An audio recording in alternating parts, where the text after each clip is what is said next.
सबसे पहले तो good afternoon to all the citizens and the residents of the East Siang district. बहुत unfortunately मैं कहना चाहूँगा, बहुत अनफॉर्चुनेट इंसिडेंट हुआ है हमारे डिस्ट्रिक्ट में, ईस्ट सियांग डिस्ट्रिक्ट में। एक सेरेन रिहेबिलिटेशन सेंटर है जो कि गुमिन नगर में बना हुआ है। उसमें ये 20 जुलाई को करीब 11:30-12 के बीच हमें एक रिटन एफआईआर मिलती है, जो श्रीमती मोहिमांग लिटन ये रिटन एफआईआर लेके आती हैं हमारे पुलिस स्टेशन पासीघाट में। जब इनको पता लगता है कि जो इनका बेटा है, जिसका नाम है ओलिप लितिन मुखर्जी, जो कि सेरेन रिहेबिलिटेशन सेंटर में एडमिट था, वहाँ उसका रिहेबिलिटेशन चल रहा था to help him overcome the drug addiction habit, तो उसका देहांत हो गया, वो अब इस दुनिया में नहीं रहे। तो इसमें कुछ ऐसा हुआ है कि करीब 19 जुलाई को इनके बेटे की बॉडी को बांकीपट्टन हॉस्पिटल लेके जाया गया रात को 11 से 11:30 के बीच। तो वहाँ उनको ब्रॉड डेड डिक्लेयर किया गया उनके बेटे। और जब हमने इसमें हमारे नॉलेज में मैटर आया, पुलिस स्टेशन पासीघाट को रिटन एफआईआर मिला, हमने इसमें इंक्वायरी करी और इंक्वायरी के दौरान पता लगा कि जो डिसीज्ड हैं ओलिप मुखर्जी, वो चाह रहे थे रिहेबिलिटेशन सेंटर से जाना, भागना वहाँ से, वो वहाँ नहीं रहना चाहते थे। तो उन्होंने अपने कुछ जो उनके वहाँ एक्म्प्लिस हैं या जो उनके फ्रेंड्स बने होंगे वहाँ पे, उन सब ने मिल ऐसा प्लान किया कि भाई हम लोग यहाँ नहीं रहना चाहते, तो हम यहाँ से भाग जाएंगे। तो ये बात बाकी लोगों को पता लग गई। तो जो भी उन्होंने बाकी लोगों ने किया, बहुत गलत किया।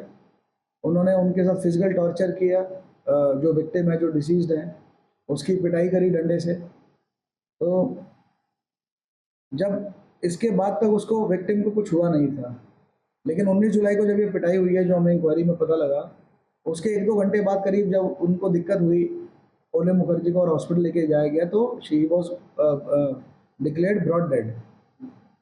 तो बहुत सीवियर बॉडी पर इंजरी मार्क्स हैं। तो हमने इसका बॉडी का इंक्वेस्ट भी कराया, पोस्टमार्टम एग्जामिनेशन भी हो चुका है, हमारे जो गवर्नमेंट हॉस्पिटल है बीपीजीएच, वहीं पर कराया गया है। And relevant sections of the law, जो हमारा नया भारतीय न्याय संहिता बीएनएस, जो हमारा नया कानून है, उसके तहत तुरंत हमने इसमें केस भी रजिस्टर कर लिया गया है।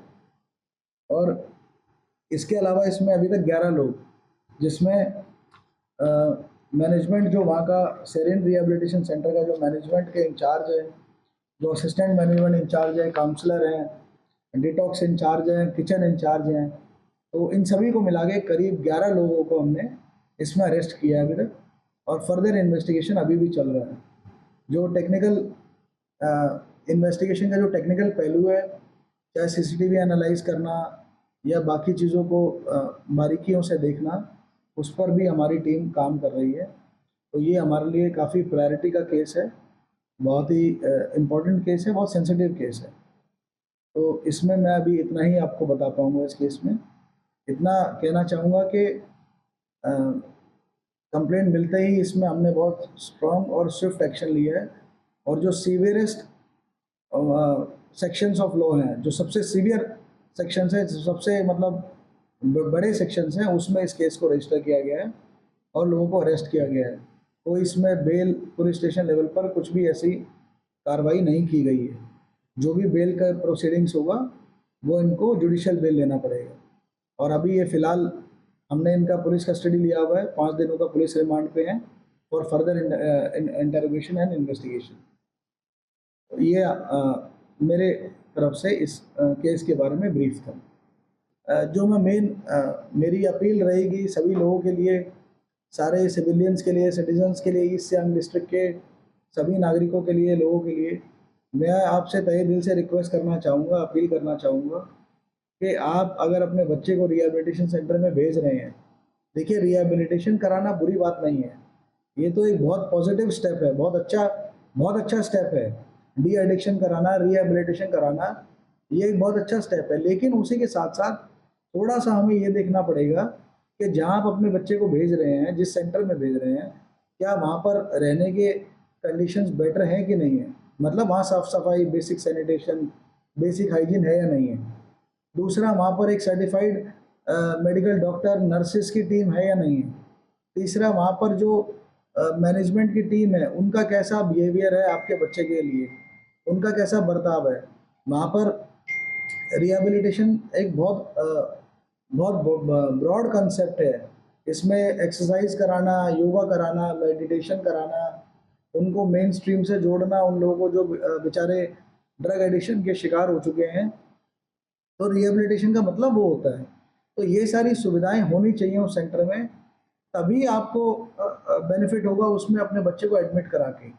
सिर्फ एडमिट करा देने से, वहाँ रखने से अगर आपको लग रहा है कि वो डी एडिक्ट हो जाएगा या रिहेबिलिटेशन हो जाएगा, ऐसा बहुत मुश्किल, ऐसा नहीं होता है। इसी के साथ साथ हम समझते हैं कि जो यहाँ पर लिमिटेशन है, जैसे गवर्नमेंट का एक ही रिहेबिलिटेशन सेंटर है, तो हम डिस्ट्रिक्ट एडमिनिस्ट्रेशन से भी हम रिक्वेस्ट कर रहे हैं, उनसे बातचीत कर रहे हैं, और ये हाईएस्ट अथॉरिटी तक ये इस मैटर को लेके जाया जाएगा कि जो करंट रिहेबिलिटेशन सेंटर है गवर्नमेंट का, उसकी कैपेसिटी बढ़ाई जाए। मेरी यही रिक्वेस्ट रहेगी डिस्ट्रिक्ट एडमिनिस्ट्रेशन से, और नए गवर्नमेंट के रिहेबिलिटेशन सेंटर 1 या 2 और खोले जाएं, जिससे कि इससे 2 फायदे होंगे कि एक तो जो गवर्नमेंट का होगा रिहेबिलिटेशन सेंटर वो बहुत ही बढ़िया बनाया जाएगा, उसमें सारी जो बेसिक नॉर्म्स होती हैं, जो बेसिक स्टैंडर्ड्स होते हैं, उसको फॉलो किया जाएगा। दूसरा, जो उसकी इकोनॉमिक कॉस्ट होगी वो पेरेंट्स के लिए ऑलमोस्ट नेग्लिजिबल होगा, क्योंकि जो उसके चार्जेस होते हैं ऑलमोस्ट फ्री बराबर होते हैं वो, जबकि प्राइवेट तो बहुत ज़्यादा चार्ज करते हैं, मतलब 12,000 से लेके 20,000 रुपये तक ये लोग मंथली चार्ज करते हैं। तो पेरेंट्स के ऊपर ये इकोनॉमिक बर्डन भी नहीं पड़ेगा, ये भी एक बेनिफिट होगा। तो और उनके बच्चे ज़्यादा सेफ हैंड्स में रहेंगे अगर वो गवर्नमेंट के सेंटर में रहते हैं। तो थोड़ा सा आपको ये भी थोड़ा सा हमें सतर्क रहने की ज़रूरत है कम्युनिटी लेवल पे। और ये मैं आप लोगों को विश्वास दिलाता हूँ कि आपको बिल्कुल भी किसी भी रिहेबिलिटेशन सेंटर से डरने की ज़रूरत नहीं है, उनके ओनर से, मैनेजमेंट से बिल्कुल डरने की ज़रूरत नहीं है। अगर आपको थोड़ा भी शक होता है कि आपके बच्चे के साथ दुर्व्यवहार हो रहा है, बैड ट्रीटमेंट हो रहा है, उसको मेंटल टॉर्चर किया जा रहा है, फिजिकल टॉर्चर किया जा रहा है, तो आप तुरंत मेरे ऑफिस में आके मुझसे मिलिए, आप कंप्लेंट दीजिए, मैं तुरंत उस पर एक्शन लूँगा। अगर आपको यहाँ ऑफिस तक नहीं आना, आप नियरेस्ट पुलिस स्टेशन में ओसी से मिल सकते हैं। आपको कोई उसमें घबराने की ज़रूरत नहीं है कि आपको कुछ होगा, आपको कोई कुछ नहीं कह सकता है। आप बिल्कुल निश्चिंत रहिए, डिस्ट्रिक्ट पुलिस आपके साथ है, आपकी हेल्प करने के लिए है, आपकी सर्विस में है। तो आपको बिल्कुल भी मतलब अकेला या क्या बोलते हैं, कमज़ोर फील नहीं करना है। हम सबका यही मोटिव होना चाहिए कि ड्रग्स को मिनिमम से मिनिमम कैसे हम ख़त्म कर दें, सोसाइटी में इसको जड़ से ख़त्म कर दें। और उसके साथ साथ जो हमारे बच्चे हैं, जो यंगस्टर्स हैं, उनका डी एडिक्शन करा दें, उनको हमारी मेन स्ट्रीम सोसाइटी में जोड़ दें, उनका अच्छे से रिहेबिलिटेशन करा दें, और वो एक अच्छा काम करें, एक अच्छी जॉब करें, चाहे वो सरकारी हो चाहे वो प्राइवेट हो, वो उनकी क्षमता के हिसाब से अपने काम करें, लेकिन इस ट्रैप के अंदर ना फंसें। On this note, thank you so much. जय हिंद, जय अरुणाचल।